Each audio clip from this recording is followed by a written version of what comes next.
Sebetulnya dari perspektif mana dulu ya, karena aku kan pernah berumah tangga 17 tahun, kemudian yang kedua ini, kalau mungkin dibilang dominan, aku rasa sih enggak, tapi memang kalau punya leadership ya, karena kan aku juga dari kecil, aku biasa kerja sampai umur 51 tahun, beberapa profesi pernah aku jalanin, artinya aku punya experience kan. Nah jadi experience itu kalau aku terlihat tegas, pastilah, karena pertama aku kan hidup itu kan memang perjuangan, jadi bukan tipe cewek yang juga apa ya, kalau dibilang lemah nggak lemah-lemah banget, dibilang kuat juga nggak kuat-kuat banget. It's depend on the situation gitu. Kalau memang insya Allah kedepannya aku misalkan dikasih Allah jodoh lagi gitu ya, kalau memang bisa punya keluarga yang sakinah mawaddah warahmah, punya suami yang benar-benar jadi imam, pasti aku bisa memanfaatkan diri gitu. Artinya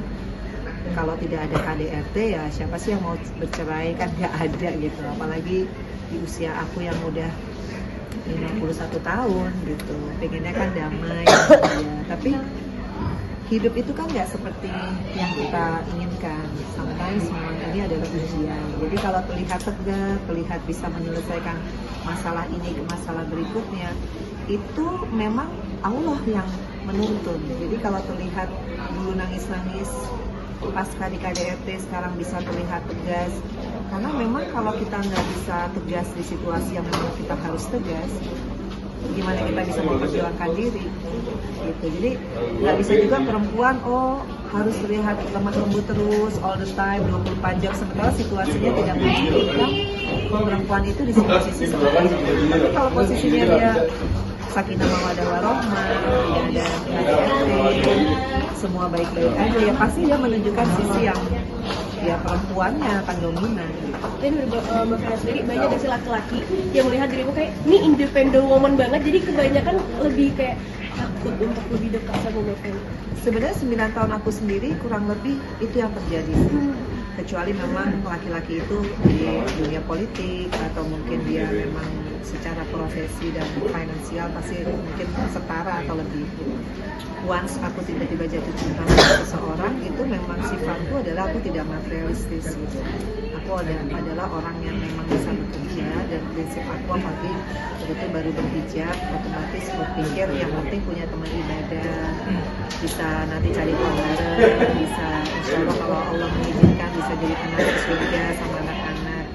Akhirnya pola yang dulu kayaknya gimana banget dibikin simpel.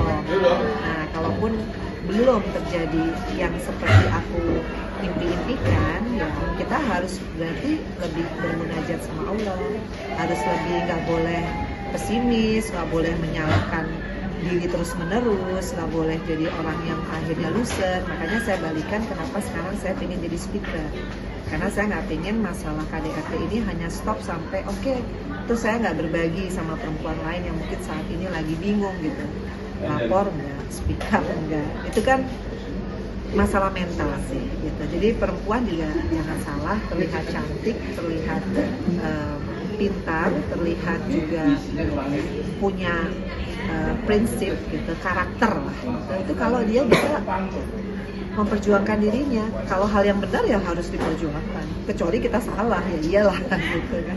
Tapi kalau Mbak Farah sendiri tipikal perempuan yang alpha nggak dalam hal apapun gitu? It's depend on. Selalu aku bilang kalau aku alpha mungkin aku nggak akan memilih istilahnya finansial sebagai satu-satunya requirement. Pasti aku akan there is number one.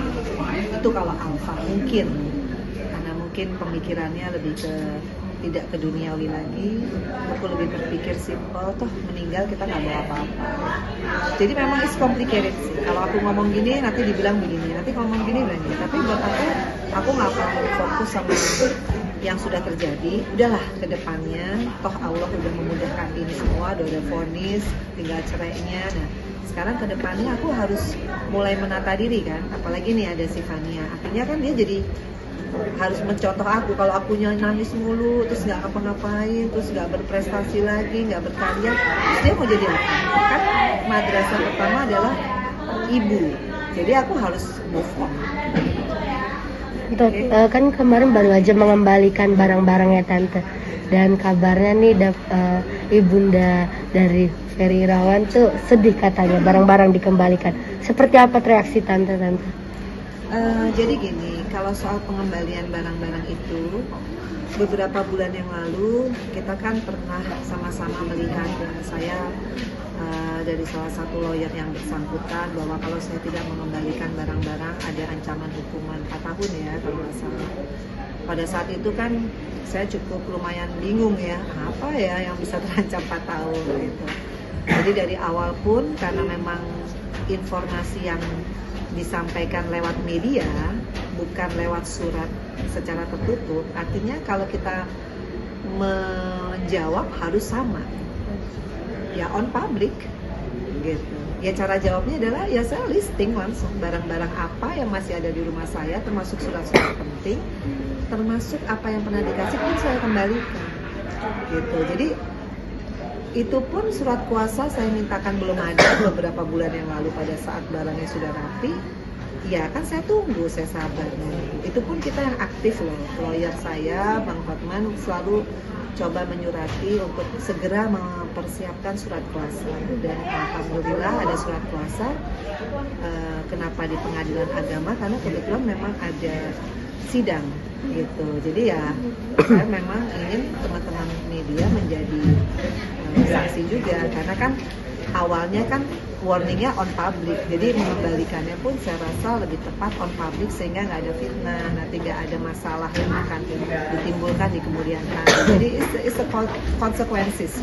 Itu konsekuensi kalau kita menyampaikan depan publik, pasti jawabannya ya pasti depan publik, kecuali dari awal penyampaiannya surat tertutup, pastilah saya akan menanggapi secara tertutup. Dan kabarnya koper kuning dan koper hijau belum dikembalikan. Apa benar tante? Saya nggak mau menanggapi itu karena pertama itu orang sudah sepuh ya, sudah tua. Saya sangat menghargai. Saya sekali lagi bilang urusan saya sama yang bersangkutan, bukan sama the whole family. Dan saya selalu berusaha untuk tidak menanggapi karena saya nggak mau akhirnya banyak gibah. Saya juga berdosa kalau saya menanggapi hal-hal yang tidak banyak manfaat, banyak mudarat daripada manfaat. Saya juga terus belajar untuk jadi orang yang lebih sabar dengan peristiwa ini. Jadi saya nggak mau nanti kalau saya tanya jawab akhirnya tidak memberikan solusi, yang ada memberikan sakit hati. Saya mohon maaf nggak mau menjawab. Saya rasa clear karena kemarin sudah ditandatangani. It means clear. Kalaupun ada kurang-kurang ya kita bisa lawyer to lawyer sih. Tante emang berarti nggak boleh kasih tahu ya tante isi kopernya tante? Kalau isi kopernya kan semua barang-barang yang bersangkutan. Oh, tetap karena kan sama. waktu itu kan yang bersangkutan kan tinggal di rumah, kemudian pasti punya barang pribadi. Kalaupun koper warna apa juga saya kadang-kadang suka exactly nggak hafal ya gitu. Tapi ya kalau memang ada kekurangan ya insya Allah kalau memang ada ya saya cari. Tapi Bang Gana sendiri untuk setelah banyak kasus ini memvaluekan dirimu jadi makin tinggi banget ya sebenarnya? Enggak lah, value itu bukan dinilai dari manusia. Yang saya belajar, saya juga terima kasih nih sama teman-teman wartawan yang sangat makin kesini makin membuat saya juga punya platform ya untuk menjawab, karena bagi saya nggak penting komplimen dari manusia. Yang saya penting, saya justru makin kesini makin memperdalam bagaimana saya bisa konektivitas sama Allah makin deketin. Karena kalau nggak gara-gara itu, saya mungkin nggak akan seperti ini. Pasti saya akan di cyber terpuruk, nggak ada pengakuan, nggak diakui, terpuruk lagi. Apalagi ada fitnah, terpuruk lagi. Itu adalah bagian dari proses berani speak up. Ini yang saya pengen sharing buat teman-teman perempuan. Mental kita diuji, kesabaran kita diuji. Jadi kalau yang ada cyber itu kita tanggapi, habislah energi kita untuk di situ. Dan itu yang dituju sama pihak yang bersangkutan. Jadi saya nanggapinnya harus sangat pintar. Mana yang perlu ditanggepin, mana yang nggak perlu. Tapi saya fokus sama kasus KDRT yang sekarang udah vonis secara sah dan meyakinkan. Yang bersangkutan divonis 1 tahun penjara karena ada KDRT fisik dan psikis. Nggak mungkin lah kalau nggak ada KDRT terus tiba-tiba ada psikis. Psikis itu timbul dari fisik. Tante, kalau kasus perceraian seperti apa Tante? Iya, Alhamdulillah kalau perceraian, insya Allah tanggal 13 Juli adalah saksi dari pihak aku. Itu insya Allah akan hadir saksi kunci, yaitu orang yang pertama kali melihat saya berdarah-darah keluar dari kamar hotel. Kemudian yang kedua insya Allah ibu saya sendiri.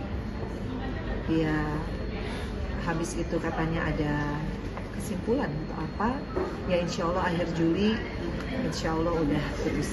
Doain aja. Oke. Oke. Aman? Makasih.